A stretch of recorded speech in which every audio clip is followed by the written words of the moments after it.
Yes, good morning students. बेटा last class में जैसे कि आपको पता है हमने पढ़ा था कि मैटर की जो है हमने फिजिकल प्रॉपर्टी के बारे में पढ़ा था, मैटर के जो है कैरेक्टरिस्टिक के बारे में हमने पढ़ा था। और मैंने आपको लास्ट टाइम बताया था कि हम नेक्स्ट क्लास में पढ़ेंगे बेटा कि हम मैटर को हम एक जो स्टेट है उससे दूसरी स्टेट में कन्वर्ट कर सकते हैं क्या, ठीक है। और बाय विच मेथड्स, और किस मेथड के थ्रू हम उसे एक स्टेट से दूसरी स्टेट में कन्वर्ट कर सकते हैं। तो हमारे हेडिंग है बेटा can matter change its state, क्या मैटर अपनी स्टेट चेंज कर सकता है। तो इसका आंसर है yes, matter can change its state, matter अपनी स्टेट को चेंज कर सकता है। By 3 methods, by applying temperature, जब हम मैटर पर टेम्परेचर अप्लाई करते हैं तब भी उसकी स्टेट पे इफेक्ट होता है। सेकेंड है बाय प्रेशर, जब हम प्रेशर अप्लाई करते हैं तब भी कहीं ना कहीं वो जो मैटर है उसकी स्टेट पे इफेक्ट होता है। सेम इसी तरह से सेकेंड है by pressure and temperature both, हम सेकेंड कंडीशन में थर्ड कंडीशन में प्रेशर और टेम्परेचर दोनों चीज एक साथ अप्लाई करते हैं तब मैटर की स्टेट पे क्या इफेक्ट होता है। लेकिन बेटा आज हम ओनली यही पढ़ेंगे बाय टेम्परेचर, कि टेम्परेचर जब हम अप्लाई करते हैं तो किसी भी मैटर की स्टेट पे क्या इफेक्ट होता है। तो देखिए बेटा मेरे पास स्पेस कम है इसलिए मैंने डायग्राम के थ्रू आपको एक्सप्लेन करने की कोशिश करूंगी, बाकी नोट्स में आपको पूरी डिटेल मिल जाएगी। देखो तो बाय टेम्परेचर, जैसे हम किसी भी इस मैटर पर जब टेम्परेचर अप्लाई करते हैं तो उसकी काइनेटिक एनर्जी क्या होती है बेटा, बढ़ जाती है। जैसे ही काइनेटिक एनर्जी बढ़ जाती है तो वो जो मैटर है चाहे वो सॉलिड हो या लिक्विड हो या गैस हो, तो उसके बीच में जो इंटरमोलिकुलर फोर्सेस है वो डिक्रीज हो जाता है। क्या डिक्रीज हो जाता है बेटा, जैसे बात करते हैं अपन रफली, आप समझा देती हूँ आपको, ये सॉलिड है बिल्कुल पास पास में है, जैसे ही मैंने टेम्परेचर अप्लाई किया यानी कि इसको हीट देना स्टार्ट किया तो ये मॉलिक्यूल की काइनेटिक एनर्जी बढ़ी, काइनेटिक एनर्जी बढ़ते ही इन्होंने इधर उधर भागना स्टार्ट किया। इसकी वजह से इनके बीच में जो इंटरमोलिकुलर फोर्सेस है, अट्रैक्शन का फोर्सेस है वो कम हो जाता है, ठीक है।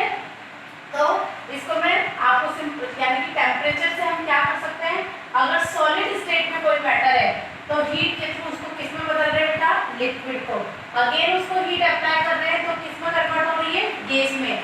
सेम थिंग रिवर्स कंडीशन में भी चलेगी, अगर हम गैस को कूल कर रहे हैं तो ये वापस से लिक्विड में कन्वर्ट हो रही है, और लिक्विड को अगर वापस से हम कूल कर रहे हैं तो ये सॉलिड में कन्वर्ट हो रही है। इसको आप सिंपली घर में आइस के एग्जांपल से देख सकते हैं, ठीक है। इसको समझने के लिए हम एक एक्टिविटी कर रहे हैं बेटा। देखिए हमने एक बीकर लिया है, इसको अच्छे से समझना, मैंने आपको पॉइंट्स नहीं नोट डाउन किए हैं, पॉइंट्स आपके नोट्स में मिलेंगे, ठीक है। एक बीकर लिया है, बीकर में मैंने 100 या 150 ग्राम आइस जो क्यूब है उनको डाला है, ठीक है। और आपको नजर आ रहा होगा मैंने यहाँ स्टैंड के थ्रू एक थर्मामीटर को भी अटैच किया है।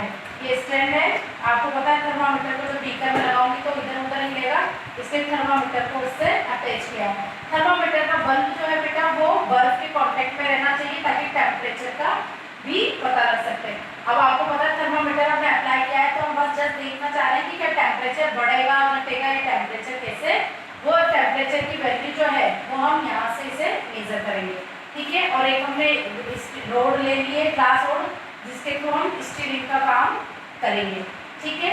तो अब हम क्या देखते हैं बेटा, जैसे कि आपको पूरी एक्टिविटी में क्या परफॉर्म करेंगे ये मैंने एक्सप्लेन कर दिया है। अब जैसे ही हम इसको हीट देना स्टार्ट करते हैं बेटा, ठीक है, जैसे ही हम इसको हीट देना स्टार्ट करते हैं ये जो आइस है ये किस में कन्वर्ट होना स्टार्ट करेगी बेटा, वाटर में। किस में कन्वर्ट होना, वाटर में। अब इसको हम ग्राफ के थ्रू समझ रहे हैं, देखिए इधर, जब तक कि यहाँ ये बताएंगे कि जब तक कि पूरी आइस मेल्टेड नहीं हो जाती है तब तक उसका टेम्परेचर हमेशा कांस्टेंट रहता है। ये हम टाइम टू टाइम इसमें मेजर करते जाएंगे, ठीक है। जैसे कि हम यहाँ देख रहे हैं ए से बी स्टेट में आने तक ये वो लाइन, ग्राफ की लाइन वो शो कर रही है बेटा, कर्व की लाइन वो शो कर रही है आपको कि जब तक पूरा बर्फ यानी पूरी आइस मेल्टेड नहीं हुई है, यानी कि यहाँ ए से बी तक टेम्परेचर कांस्टेंट है, दैट इज 0 डिग्री सेल्सियस, यानी कि बर्फ यहाँ तक पूरी मेल्टेड नहीं हुई है। आफ्टर द बी पॉइंट के बाद हमने अगेन हीटिंग देना शुरू किया, टेम्परेचर बढ़ा, जैसे टेम्परेचर बढ़ता बढ़ता कहाँ तक पहुँच गया बेटा, वो 100 डिग्री सेल्सियस तक। अब आपको पता है 100 डिग्री सेल्सियस में क्या हो जाता है, वाटर बॉईल होना ये है C डिग्री पे आके वाटर ने बॉइलिंग स्टार्ट कर दी। अब C से D तक टेम्परेचर कांस्टेंट है, यानी कि वो टेम्परेचर है जब तक कि पूरा वाटर बॉइल होके स्टीम में कन्वर्ट नहीं हो गया, यानी C से D तक टेम्परेचर जो है वो कांस्टेंट है।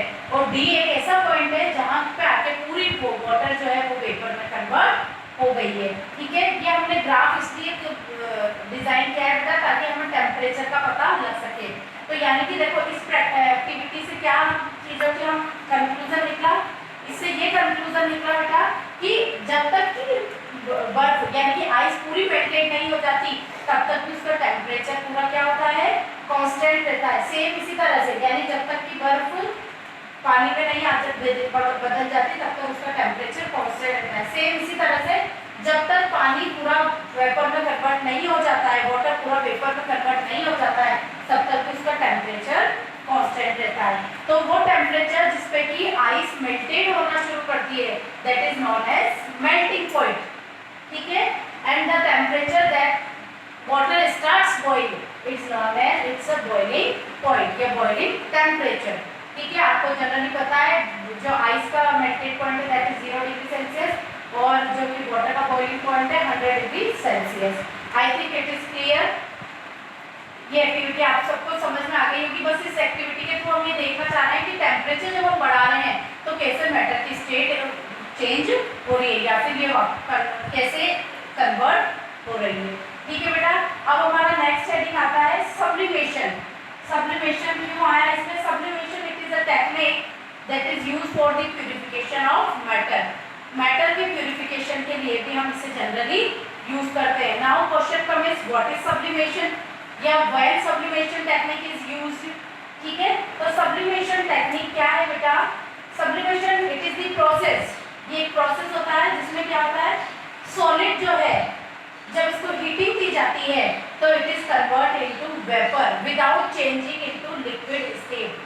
जब भी सॉलिड को हीट दी जाती है तो वो बिना लिक्विड स्टेट में चेंज हुए किसमें बदल जाता है बेटा? वेपर में बदल जाता है। और जब उसे कूलिंग दी जाती है तब वो बिना लिक्विड स्टेट में चेंज हुए किसमें बदल जाता है? सॉलिड में। वापस से समझना बेटा, sublimation is the process when solid directly change into vapour state without changing into liquid state. ठीक है, यानी कि सॉलिड बिना लिक्विड स्टेट में चेंज हुए ही जब वेपर में कन्वर्ट हो जाता है तो इसे बोलते हैं सब्लिमेशन। ठीक है, और जब वेपर बिना लिक्विड स्टेट में चेंज हुए ही सॉलिड में चेंज हो जाता है तो इसे हम बोल देते हैं बेटा डीसब्लिमेशन। ठीक है, इसे हम बोल देते हैं डीसब्लिमेशन।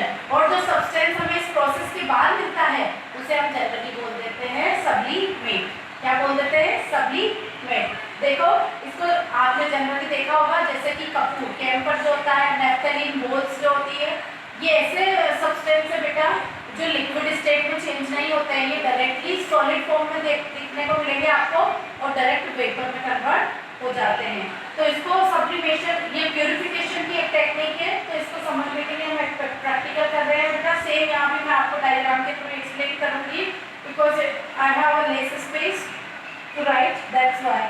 ठीक है, तो इसमें हमने क्या लिया है? NH4Cl। NH4Cl भी it is a type of sublimate matter. इसे हम बोलते हैं सोडियम क्लोराइड या फिर जनरली बोलते हैं नौसादर, जो कि केमिकल लेबोरेटरी में भी यूज होता है। ये सब्लिमेट प्रॉपर्टी का होता है, यानी कि इसको जब ये सॉलिड से डायरेक्ट इसमें कन्वर्ट हो जाएगा वेपर में। तो देखो NH4Cl के प्यूरिफिकेशन के लिए, प्यूरिफिकेशन यानी कि हमें पता है NH4Cl जो है वो प्योर फॉर्म में नहीं है, यानी कि इसके साथ कुछ ना कुछ इम्प्योरिटी है। तो हमने इसको क्या लिया है बेटा? एक चाइना डिश में ले लिया है। ठीक है, चाइना डिश में लेके हमने इसे क्या पहले मैं बता रही हूँ, हमने प्रैक्टिकल में क्या कर रहे हैं, हमने एक चाइना डिश ली है, उसको हमने स्टैंड पर रख दिया है, बर्नर अटैच कर दिया है और उस चाइना डिश के ऊपर ऐसे कोई चाइना डिश है उसके ऊपर हमने फनल को उल्टा रख दिया है। फनल इस वाली शेप का आएगी बेटा, इसको हमने उल्टा रख दिया है इस तरह से। देखो तब ये उल्टा रख दिया है तो इसमें चाइना डिश को कवर कर लिया है। जैसे ही हमने और ऊपर हमने कॉटन का प्लग लगा दिया है ताकि बाहर कुछ भी ना जा सके। जैसे ही हमने इसको हीट देना स्टार्ट किया है बेटा, ये NH4Cl जो है ये सब्लिमेट टाइप का है, इसलिए इसने डायरेक्ट सॉलिड से किसमें बदलना स्टार्ट कर दिया? वेपर में। और ये वेपर जाके ऊपर फनल में जाके कहाँ किसमें कन्वर्ट हो गई? वापस से किसमें कन्वर्ट हो गई बेटा? वेपर में और वापस से जहाँ इसको कूलिंग टेम्परेचर मिला तो ये वेपर से कहाँ मिल गई, सॉलिड में। इस तरह से हम यहाँ पे प्योर सब्सटेंस ऑब्टेन कर सकते हैं क्रूड सब्सटेंस से। तो ये सब्लिमेशन जो है it is a technique of matter purification. ठीक है बेटा, इट्स क्लियर। जब भी आप ये पढ़े वीडियो देखें तो अपने नोट्स को भी एक बार टैली करें, नोट्स की भी रीडिंग करें। ठीक है।